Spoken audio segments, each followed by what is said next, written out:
Abram rescues Lot.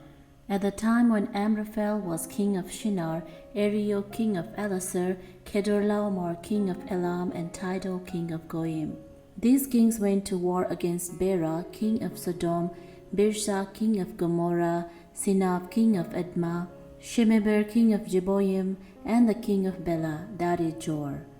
All these latter kings joined forces in the valley of Siddim, that is the Dead Sea Valley.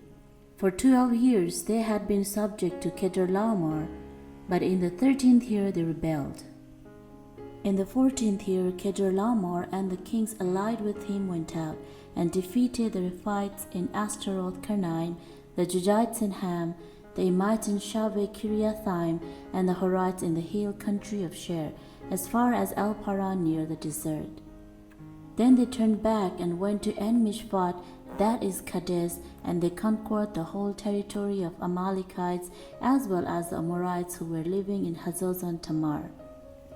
Then the king of Sodom, the king of Gomorrah, the king of Admah, the king of Jeboim, and the king of Bela, that is Jor, marched out and drew up their battle lines in the valley of Siddim against Kedorlaomer, king of Elam, Tidal, king of Goyim, Amraphel, king of Shinar, and Arioch, king of Elashar, 4 kings against 5.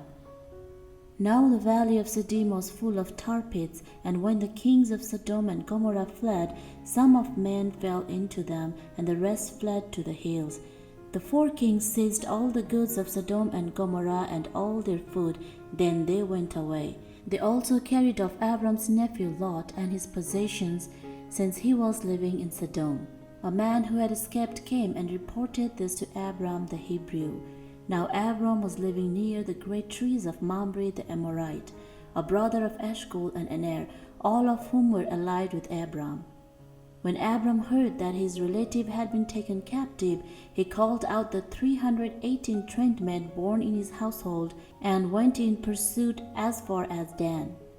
During the night Abram divided his men to attack them, and he routed them, pursuing them as far as Hobah, north of Damascus. He recovered all the goods and brought back his relative Lot and his possessions, together with the women and the other people.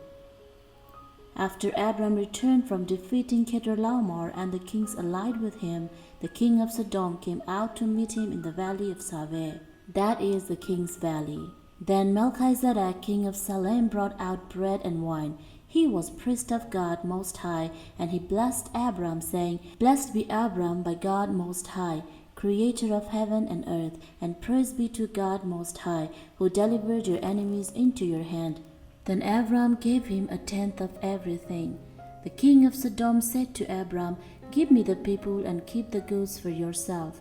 But Abram said to the king of Sodom, With raised hand I have sworn an oath to the Lord, God Most High, Creator of heaven and earth, that I will accept nothing belonging to you, not even a thread or the strap of a sandal, so that you'll never be able to say, I made Abram rich. I will accept nothing but what my men have eaten, and the share that belongs to the man who went with me.